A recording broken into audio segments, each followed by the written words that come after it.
Good afternoon, folks. Hope you're all doing well today. A follow-on video from the one I done yesterday, where I picked 5 players who played in the Belgium League to complete a 240 threshold team, call it what you will. Now, I want to do something a little bit different. I don't want to just name 5 players and that's it.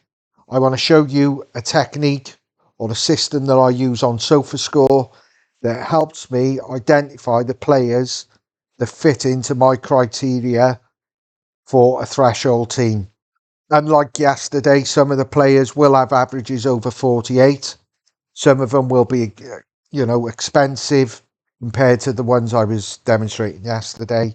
But in all, I am still going to try and get a threshold team for as cheap as possible because I believe the ROIs available are still sensational and the best way to make money on So Rare.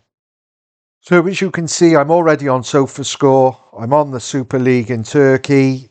So what you need to do is scroll right down to the bottom into player statistics, hit detailed, and clear all of these because I'm not interested in any of these for this criteria for a threshold team. So once those are cleared, hit other, and the two vital things that I look for are minutes played and the amount of games they've actually started, these players. You can filter positions. So for this example, I'm just going to use goalkeepers. As you can see, the top of the list, the Galatasaray keeper Fernando Muslera has started the most amount of games in Turkey League this season, and he's completed the most minutes. Now, why these two are the most important I look for in threshold players is because when you've got 5 players, you've got to hit 250 points. So you're looking for players to average 50 points each. The longer they're on the pitch for, the better chance they've got of doing that. And the more chances you've got if they start every game or when they're fit, they start games because you don't want them coming off the bench. You want regular starters who play 80 to 90 minutes most games. You don't want players who are being dragged off after half time, 50 minutes, because the likelihood is they're not going to hit 50 points. Now, like I said, some of the players I've identified will have hit over 48 points.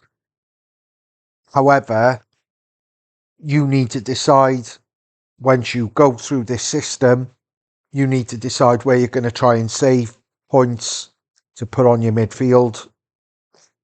For example, get a defender for 40, so you've got 8 points to play with in your midfield or forward or your goalie. So I'll leave that for you to decide where you want to save your points and put it on other positions. Now, the keeper that I would look at straight away on this list is David Jensen. He is averaging over 48 at this moment in time, and that is purely to do with his form of late. There's some good scores there, 1993, which has pushed that average up. Istanbulspor, however you pronounce it, they're not the greatest team in Turkey by any stretch. They've struggled this season. If you look at this, the league, they're 15th. Only 2 get relegated of the Turkish league this season, so they're not in any relegation danger. And sorry, if you look at the league, they do concede quite a lot of goals, 63 in total. So that's something that you look at. Do you want a goalkeeper from a team that's conceding almost 2 a game? But I think for his price, I believe his last one went on auction for about 130 quid. For a rare starting goalkeeper, I think it's fantastic value. So he would be one that I would be looking at. I would still do the other checks that I showed you yesterday on transfer market. In terms of contracts, he's still got a contract until the end of next summer. So my hope would be that he would remain the number 1 goalkeeper for them next year. So I'd be quite happy to buy him, especially for 130, 140 quid. You can go further into detail to try and cover as many bases as possible. You could have a look at his career in general to see if he is the number 1 goalkeeper.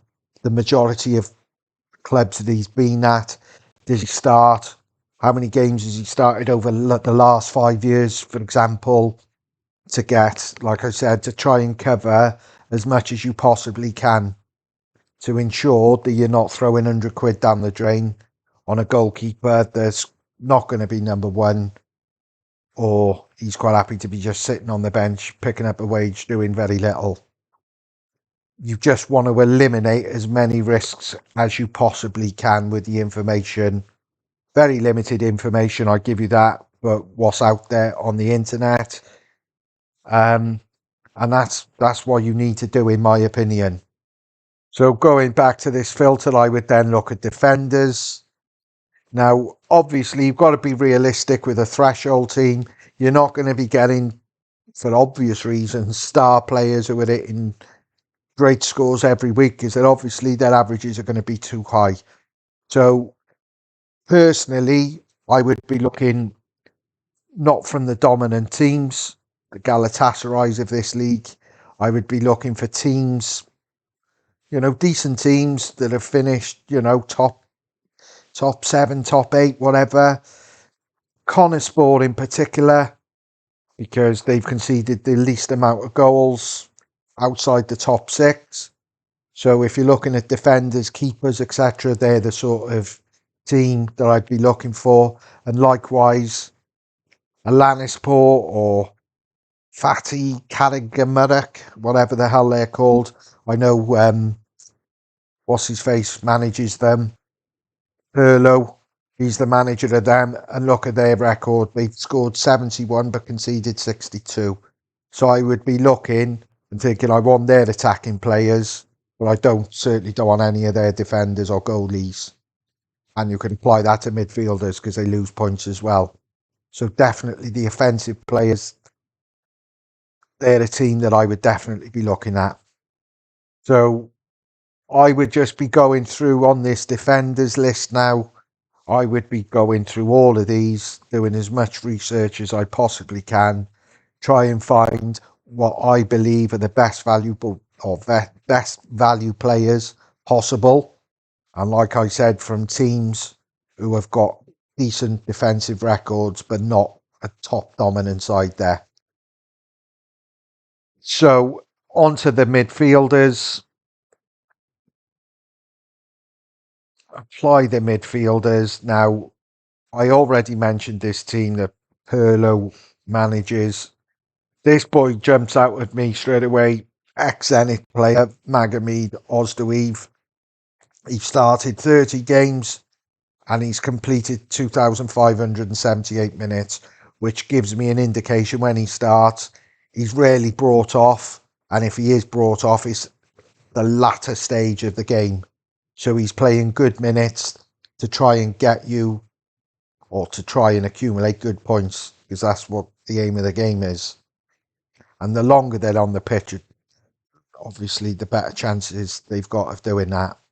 Now, for obvious reasons, you're not going to find these players that have got great goals and assist record, because they're quite simply going to be too high to put in these teams. But, if they chip in with a few goals each season and a few assists, that's obviously going to help, because any decisive in any given game week is obviously going to help. Because if they do that and that's all they do and they hit 60, then one of your other players doesn't have to hit 50. They can hit as low as 40 and it would even itself out. So just bear that in mind too. Forwards, I've not really looked at this list, but again, you've obviously got to keep away from your Galatasarays because they're averages. So again, it would just be looking at players who've got what I would be doing, who've got a decent scoring record, and try and get a striker who plays a lot of minutes, starts most games, and, chips in with the odd few goals a season and assists, and that's what I would be doing. I've gone through a list and I'm quite confident, like the Belgium League yesterday, that I could get a team for 250 maximum, and I would be pretty confident that most game weeks that I would challenge or I would challenge the 250 points required to win the rare $50 threshold. Now, just to put that into some sort of context, if you could get your team for 200 quid, Turkey play 36 games, I believe, a season. If you hit 10 times out of 36, that'd be $500. You would double your money over the season, which I think is exceptional. And if I'm being brutally honest, if I only hit it 10 times a season, I'd be really disappointed. I'd be looking at least 15 times, 16 times, almost 50. I'd want almost a 50% strike rate if I'm being brutally honest. Obviously, there's got to be luck involved because you've got to stay injury free and things like that. I get that. If all your players hit a purple patch, then it's going to come a stage where some of those players are going to have to be sold and you're going to have to get replacements in to get under the 240 score, the average. So that is obviously got to bear that in mind, whether you save some of the after you do win in the early stages, or if you're confident of selling any of your players who go on a purple streak and score well. So that's another thing to consider.